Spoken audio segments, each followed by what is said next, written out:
Valideynlərə məsləhət kimi uşağı neçə yaşından neçə yaşına qədər sünnət eləmək olar? Neçə yaşında eləmək olmaz? Sünnət ümumiyyətlə necə prosedurdur? Sünnət baxın belə bir şeydir. Sünnəti mən protokol olaraq və bizim keçdiyimiz məktəb, hər bir məktəb bunu fərqli yaş dövründə tövsiyə edir. Amma mən öz keçdiyim məktəbdə sünnəti deyirlər ki, 50 günündən yaş yarımına qədər etmək. Etdikcə etdikcə, etmədikcə, yəni ilk 3 ayına qədər yerli etmək mümkündür. 3 aydan sonra sedasiya etmək daha yaxşıdır.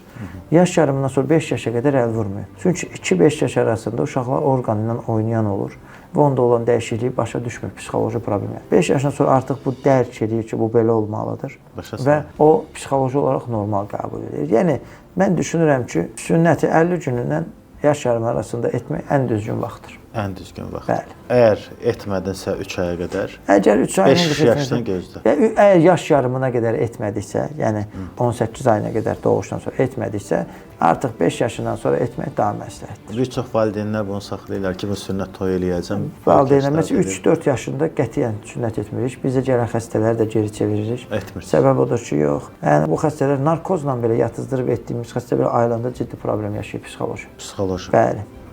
Günlərlə oturub ağlayan xəstələr var.